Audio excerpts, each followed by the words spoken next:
এটা দে তো।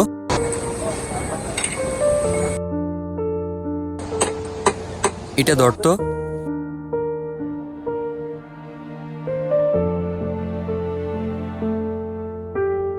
আচ্ছা মামা তুই থাক, আমি যাই কেমন?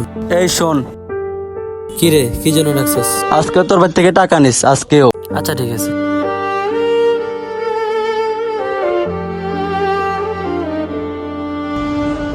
ভাইয়া আমার কিছু টাকা লাগবে, টাকা দাও। টাকা লাগবো মানে? তোকে না ভাইয়া কালকে 1,000 টাকা দিয়েছিলাম, ওইগুলো কি করছস? ভাইয়ের থেকে টাকা আছে, তুই আজকে আবার টাকার জন্য আইছস? আরে কালকের টাকা কালকে গেছে, বলছি না আমার টাকা লাগবে, আমার কলেজে এক্সাম ফি দিতে হবে। আর তুমি কালকে 1,000 টাকা দিছো, ওইটার জন্য এত কিছু বলা লাগে? আর আমার টাকা লাগবে, যেটা বলছি ওইটাই। তুমি কই থেকে দিবা? টাকা লাগবে মানে টাকা লাগবে। আচ্ছা বাদ দে, ভাইয়ের থেকে এখন 500 টাকা আছে, তুই এগুলো নিয়ে আপাতত দে, বাকি যেগুলো লাগবে ওইগুলো ভাইয়া তোকে পরে দিয়ে দিব, সমস্যা নেই। আমার 500 টাকা হবে না, বলছি না 1,000 টাকা লাগবে। দেখ ভাই, আমার কাছে যা ছিল আমি তা তোকে দিয়ে দিয়েছি, আমার কাছে এখন আর টাকা নাই। তোর যদি আর লাগে ভাইয়া তোকে পরে দিয়ে দিব, তুই আপাতত এগুলো নিয়ে সার যা। আচ্ছা ঠিক আছে, মনে থাকে যেন। আচ্ছা ওস্তাদ, আপনি কিছু মনে না করলে আপনাকে একটা কথা বলতাম। কি বলবি বল। আপনি হয়তো সঠিক খবর জানেন না, আপনার ভাই টাকাগুলো দিয়ে কি করে। টাকা দিয়ে কি করে মানে? সে এখন কলেজে পড়াশোনা করে, তার খরচ লাগে, হাত খরচ লাগে। তুই কি বলতে চাস আসলে? আপনার ভাই টাকাগুলো নিয়ে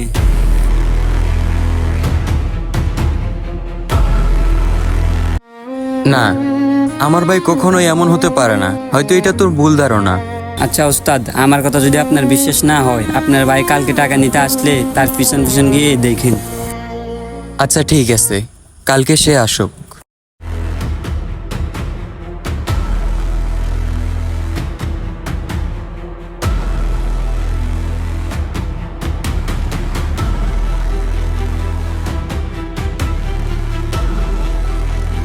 ওস্তাদ চলেন।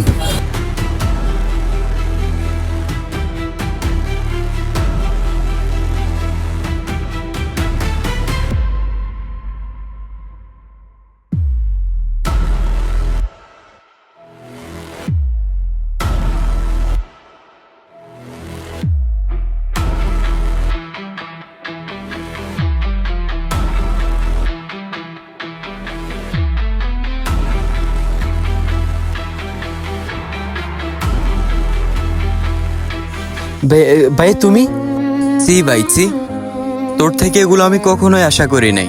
বাবা মারা যাওয়ার পরে ফ্যামিলিটা আমার কাঁধে পড়েছে, ছোট্টখাটো একটা ব্যবসা করি, ওইটা করে তোকে চালাই, তোর হাত খরচ দিই।